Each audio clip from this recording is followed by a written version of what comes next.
saya akan membahas tentang teori kecerdasan majemuk. Pertama, saya akan membahas tentang pengertian kecerdasan.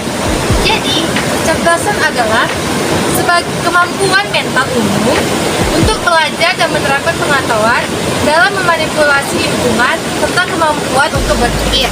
Yang kedua, kecerdasan juga dipahami sebagai tingkat kinerja suatu sistem untuk mencapai suatu tujuan. Yang ketiga, kecerdasan adalah adaptasi mental pada keadaan baru. Terdapat pada pandangan yang lebih spesifik bahwa kecerdasan lebih merupakan insting atau kebiasaan yang turun-temurun atau adaptasi yang diperoleh untuk mengulangi keadaan yang dimulai dari trial atau error. Ini saya akan membahas tentang komponen kecerdasan menurut Alfred Binet. Yang pertama itu dia mengatakan bahwa kemampuan untuk mengarahkan pikiran atau tindakan.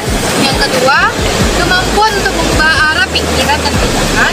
Yang ketiga, kemampuan untuk mengkritisi pikiran dan tindakan. Yang kedua, bentuk integrasi menurut Prodigal. Yang pertama yaitu kemampuan advasi, yakni kemampuan untuk beraktivitas dengan menggunakan gagasan dan simbol-simbol secara efektif. Yang kedua, kemampuan mekanik, yakni kemampuan untuk beraktivitas dengan menggunakan alat-alat mekanis, dan kemampuan untuk kegiatan yang memerlukan aktivitas indera gerak. Yang ketiga, kemampuan sosial, yaitu kemampuan menghadapi dan menyesuaikan diri terhadap situasi yang baru dengan cara-cara yang cepat dan efektif. Di sini juga saya akan membahas tentang bagaimana kecerdasan majemuk itu. Kecerdasan majemuk menurut seorang ahli pendidikan dari Harvard University yang bernama Howard Gardner berpendapat bahwa tidak ada manusia yang tidak cerdas. Gardner juga menentang anggapan cerdas dari sisi IQ atau internal concept yang menurutnya hanya mengacu pada 3 jenis. Yang pertama, logika matematik, linguistik, dan spasial. Jadi, kecerdasan majemuk atau multiple intelligence yaitu bagaimana setiap anak yang lahir telah menjadikan potensi jenius. Howard Gardner memunculkan istilah multiple intelligence. Teori multiple intelligence ini melihat anak sebagai individu yang sangat unik. Pendidikan akan melihat bahwa ada berbagai variasi dalam belajar, di mana setiap variasi menimbulkan konsekuensi dalam cara pandang dan evaluasinya. Di sini juga saya akan menjelaskan tentang latar belakang kecerdasan majemuk. Yang pertama, ditemukannya potensi interaktuasi akibat kerusakan otak.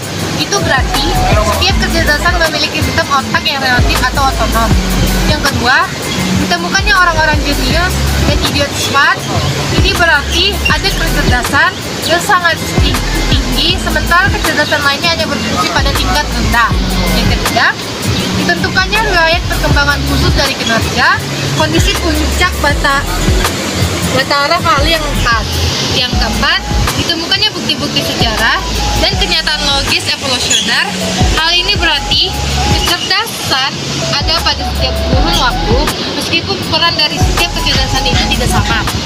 Yang kelima, ditemukannya dukungan riset psikologi eksperimental seperti studi kemampuan mengingat, presesi, ataupun atensi.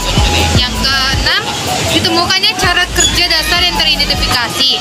Yang ketujuh, ditemukannya penyajian kecerdasan dalam sistem simbol. Baik, di sini yang terakhir yaitu tentang kelebihan dan kekurangannya dalam teori belajar kecerdasan majemuk. Yang pertama yaitu pembelajar dapat lebih fokus terhadap suatu kecenderungan atau kecerdasan dan punya aksi yang optimal. Yang kedua, memberikan sudut pandang baru terhadap pengembangan potensi manusia. Yang ketiga, memberi harapan dan semangat baru terutama terhadap si pembelajar. Dan yang keempat, membuka kesempatan pada si pembelajar untuk kritis dan berpikir terbuka. Yang kelima, menghindari adanya penghakiman terhadap manusia dari sudut pandang kecerdasan atau inteligensi. Itu adalah kelebihan dari teori ini.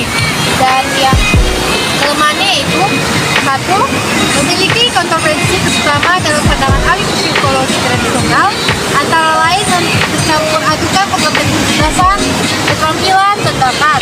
Yang kedua, bersifat personali atau individual, sehingga teori ini lebih efektif digunakan untuk mengembangkan pembelajaran orang per orang daripada mengembangkan pembelajaran massa atau klasikal. Yang ketiga, membutuhkan fasilitas yang lengkap sehingga membutuhkan biaya besar untuk operasional klasik atau massal. Yang keempat, tenaga guru pendidikan di Indonesia ini belum sepenuhnya siap melaksanakan teori ini karena praktek di dalam kelas K12 atau juga pembelajaran yang melibatkan pembelajaran dewasa, karena sudut pandang kebanyakan orang masih sudut pandang tradisional. Jadi, bertolak dari permasalahan tersebut, maka untuk menerapkan konsep kecerdasan majemuk diperlukan suatu informasi pendidikan. Untuk dapat mengadakan reformasi pendidikan, hal-hal berikut ini perlu mendapatkan pertimbangan. Yang pertama, si belajar harus dijadikan subjek pendidikan dan pusat konsep pembelajaran. Yang kedua, teori aktivitas diri dari aktif positif merupakan dari dasar proses pembelajaran. Yang ketiga, tujuan pendidikan dirumuskan berkaitan dengan pertumbuhan dan perkembangan si belajar daripada tekanan pada penguasaan materi pembelajaran. Yang keempat, kurikulum sekolah disusun dalam rangka kegiatan bersama atau kegiatan yang bersifat proyek. Yang kelima, perlunya sosialisasi mengajar dan belajar atau kegiatan bersama di tengah-tengah atau arus individualisme. Jadi, teori ini dikemukakan oleh Ward Gardner tentang kecerdasan majemuk memang masih memerlukan ujian atau kajian dan banyak pengalaman lapangan, namun setidaknya teori ini telah banyak mengingatkan kepada kita semua bahwa manusia memang diciptakan sangat unik. Terima kasih sudah mendengarkan sampai akhir dari penjelasan teori kecerdasan majemuk dari saya. Jangan lupa di like, subscribe, dan komen ya teman-teman. Terima kasih. Shalom.